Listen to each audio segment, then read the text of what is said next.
Wala na nga halos kinikita ang mga magsasaka sa Atok Benguet dahil sa mahal ng diesel. Nagkakaubusan pa ang mga supply nito sa kanilang bayan.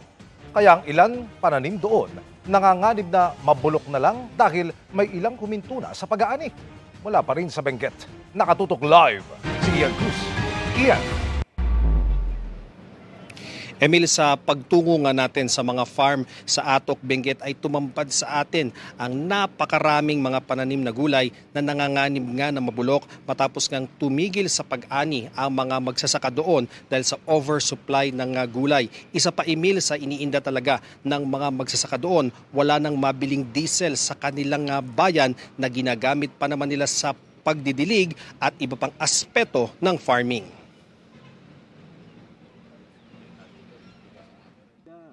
Hindi makaani ng pananim na repolyo si Elmo Chuga sa Paway, Atok, Benguet.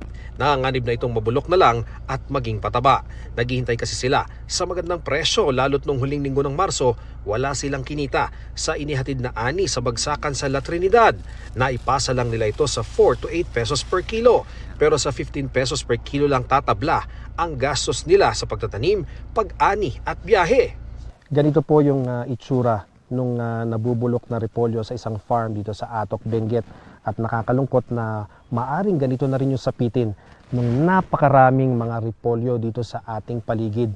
Tumigil na po sa pag-harvest ng kanilang mga pananim yung mga magsasaka dito dahil kapag dinala daw po nila sa trading post doon sa La Trinidad, wala ring kita na bumabalik dahil sa mataas na gastusin nila sa krudo at iba pang mga expenses na kaakibat ng kanilang pagsasaka. Wala na. Pag inani pa namin yan, kami din yung napagod na nag-ani.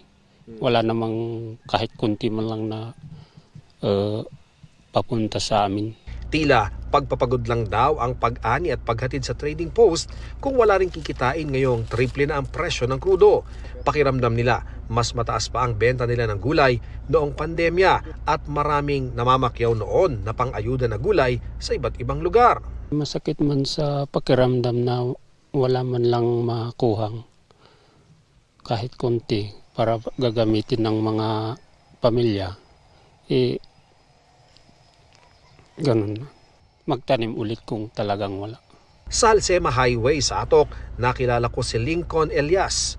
Nalugi rin sa pagdadala ng repolyo sa trading post noong huling linggo ng Marso. Pero nag-ani pa rin siya ng repolyo sa pag-asang makapagsalya pa ng 15 to 20 pesos per kilo. Suntok man sa buwan, maigi na raw ang sumubok.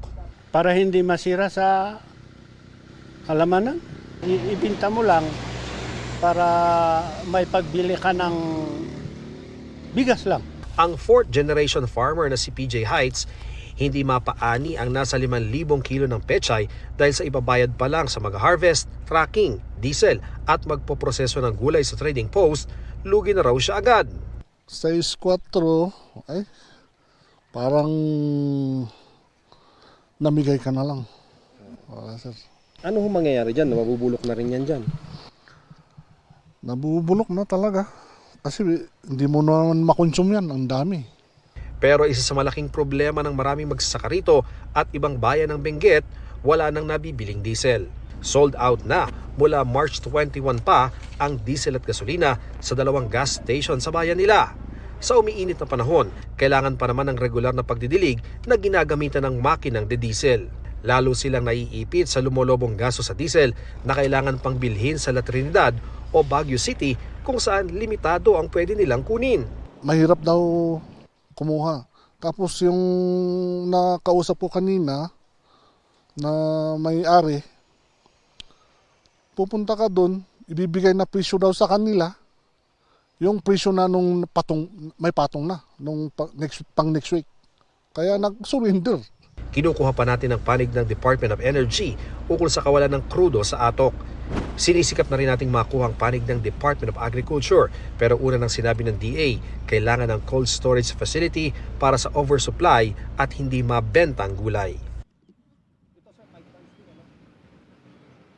Emil, yung katabing syudad nitong Benguet, ang Baguio City, nagdeklara na ng state of calamity para nga matugunan ang pangailangan ng vulnerable sector doon sa kanilang lungsod ngayong nasa National Energy Emergency ang bansa. Dito naman sa Benguet, Emil, tiniyak ni Governor Melchor Diclas na kinakausap nila ang lahat ng 13 LGU ng Benguet para yung hindi maabot ng tulong ng mga munisipyo, ang Kapitolyo raw ang tutugon sa kanilang pangailangan. Yan ang latest mula rito sa La Trinidad, Benguet.